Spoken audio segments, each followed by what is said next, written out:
Day 19. Last time I added medicine items that can cure conditions. Well, they couldn't then, but they can now. And conditions at this point are basically every buff and debuff the player can possibly have.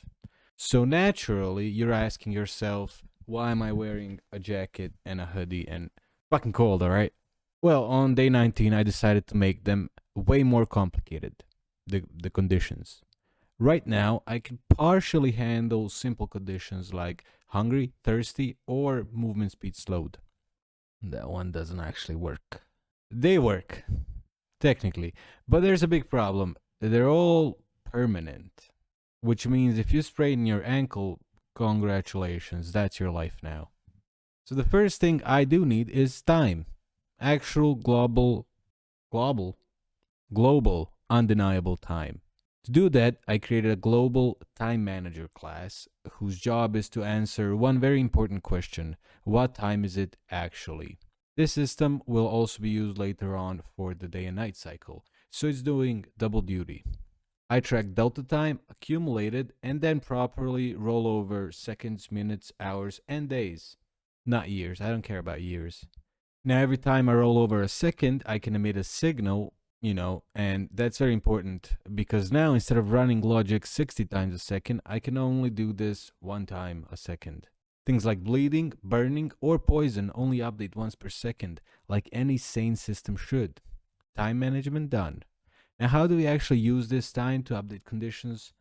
At first, I was gonna put this in the stat controller, but I realized this is even bigger than the stat controller, so I'm gonna make a conditions controller.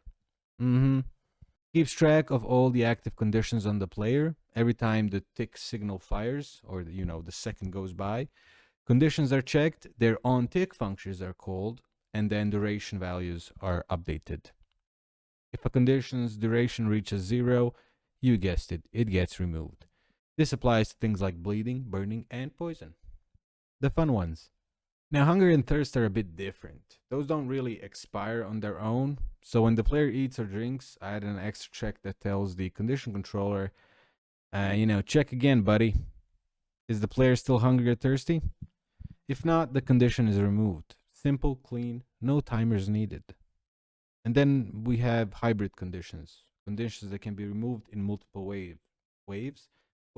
I meant to say ways. Paths or ways. A broken ankle can heal over time or instantly with a splint.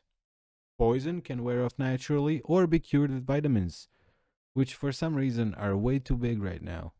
Same conditions, different solutions, which is exactly the kind of flexibility I wanted. I genuinely hope at least some of that made sense because with this in place, I feel like the stats and conditions is finally done, at least for now. So it's not done, but it's 90% finished. There's little quirks, alright? I don't really see anything else to add here except leveling up and increasing attributes, but that's a problem for future me, because before I can do that, the player needs to gain XP, and before that, they need something to kill. So next up, enemies. I'm just kidding, not yet. There's so much more before enemies. But be sure that there are going to be new problems, lots of new problems. And that's the creative error that they committed. I'll go commit another one tomorrow.